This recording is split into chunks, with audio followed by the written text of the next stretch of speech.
최근에 인테리어 비용이 굉장히 많이 올랐습니다. 자재값이 상승했다고 하는데요. 주로 얘기하는 게 금속 자재 값이 많이 상승했대요. 그래서 저희도 요즘에 뭐 미니 창고 공사를 하던 공유 오피스 공사를 하던 평당 인테리어 비용이 미니 창고는 한 110에서 150까지 오른 것 같고요.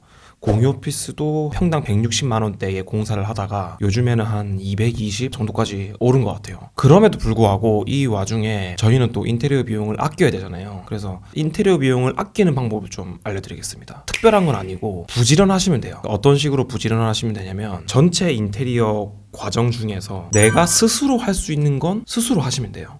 예를 들어서 철거, 냉난방, 가구, 집기류 구매 이런 것들은 내가 스스로 할 수 있잖아요. 예를 들면 철거 업체도 공사할 지역 주변에 철거 업체들이 있을 겁니다. 근데 그런 업체들 한 대여섯 군데 비교 견적을 내보면 그 중에서 가장 낮은 곳은 조금 피하시고 가장 낮은 곳에서 한 두세 번째 비싼 업체에 셀렉을 하셔가지고 철거를 진행을 하시면 돼요. 물론 인테리어 업체에서 주로 거래하던 거래처에 철거를 하는 게 더 저렴할 수도 있어요. 근데 인테리어 업체 쪽에서는 인테리어 업체와 철거 업체 간 어떻게 금액이 왔다 갔다 하는지 오픈하지는 않습니다. 사실 우리가 알 수는 없잖아요. 그러니까 확실하게 내가 저렴하게 하고 싶다 그러시면은 내가 직접 알아보는 겁니다. 그러니까 철거 비용도 그렇게 하시고 미니 창고는 괜찮아요. 근데 공유 오피스 같은 경우에는 냉난방 비용이 요즘에는 많이 들어요. 예전에는 그냥 덕트 형식으로 냉난방을 뿌려주는 방식이었지만 최근에는 각 룸별로 개별로 공조 장치를 달잖아요. 예를 들면 시스템 에어컨, 저희도 뭐 천정에 시스템 에어컨 주로 다니까 그게 이제 제일 작은 사이즈가 100만 원에서 110만 원 정도 한단 말이에요.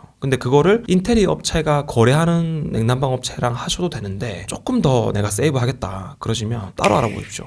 그런 시스템 에어컨 중고로 하는 것도 많고요. 새 걸로 취급하는 것도 조금만 비교 견적 내보시면 훨씬 더 저렴하게 하시는 곳이 실제로 많습니다. 그러니까 사실 인테리어 업체도 매번 새로운 클라이언트 만날 때마다 새로운 거래처를 찾아서 할 수도 있어요. 근데 하지만 검증이 안 돼 있잖아요. 그러니까 기존에 거래해왔던 거래처를 통해서 좀 더 안정적이고 편하게 시공하려는 게 있거든요. 근데 그렇게 하다 보면 이제 이 시장에서 점점점 낮은 가격으로 치고 들어오는 거래처를 만날 수는 없어요. 이 인테리어 업체들이. 왜냐면 기존에 거래하던 업체랑 계속 거래를 해야 되니까 그게 편하거든요. 그럼 인테리어 업체가 하는 건 뭐냐? 그럼 나머지 공사를 다 하는 거예요. 바닥공사, 금속공사, 도장공사, 가벽공사, 전기공사 이런 것들을 하는 거죠. 근데 이제 주로 어디서 오해가 생기냐면 클라이언트 입장에서는 평당 한 200만 원 정도면 이 정도까지는 공사를 해줄 줄 알았는데 안 해준다 이거예요. 마지막에 갔을 때 결국 이게 뭐냐면 소통이 안 됐다. 예를 들면 공유 오피스를 하기 위해서 인테리어 업체랑 컨택을 해서 진행을 하기로 했는데 냉난방이랑 항목이 견적이 잡혀 있었단 말이죠. 예를 들면 뭐 2천만 원 잡혀 있었어요.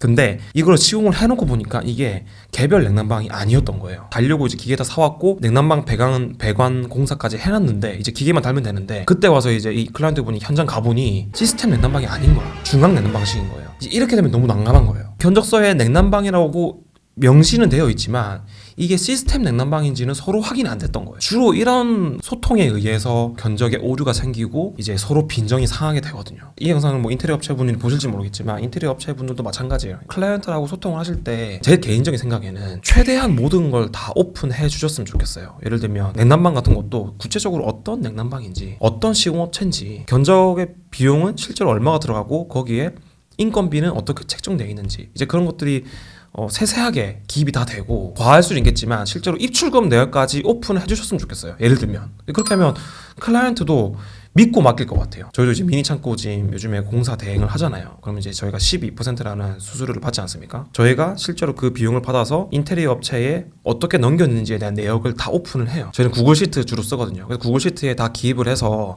이 비용은 인테리어 업체에 얼마 넘어갔고 이 비용은 우리가 도락 100개 구매하는데 얼마 썼고 구매 내역을 다 정리를 일일이 다 합니다. 그래서 귀찮긴 해요. 근데 이제 그렇게 정리를 해야지 돈을 지출하는 사람이 찝찝한 마음이 안 생긴단 말이죠. 근데 이제 이런 일들은 이제 큰 인테리어 업체가 아니면 사실 이런 일들을 하는 게 사실 힘들죠. 왜냐면 인테리어 업체분들은 현장을 가셔야 되니까 현장도 가면서 집에 가서 밤에 또 견적서 만들어가지고 도면 작업해가지고 클라이언트 소통하고 이게 되게 힘들긴 해요.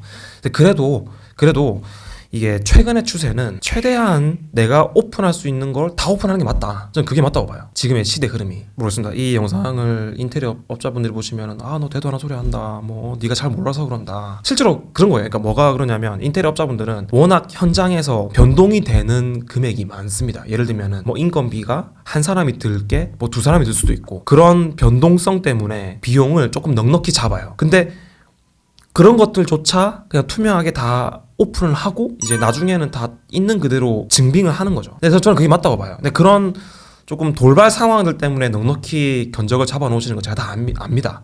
근데 아는데 투명하게 오픈을 하고 일일이 다 내역을 다 만들어서 클라이언트한테 요구를 하면 제 생각에는 오히려 더 정확하게 비용을 책정함으로써 더 비용을 세이브할 수 있을 것도 같아요. 하여튼 뭐 제 생각은 그렇습니다.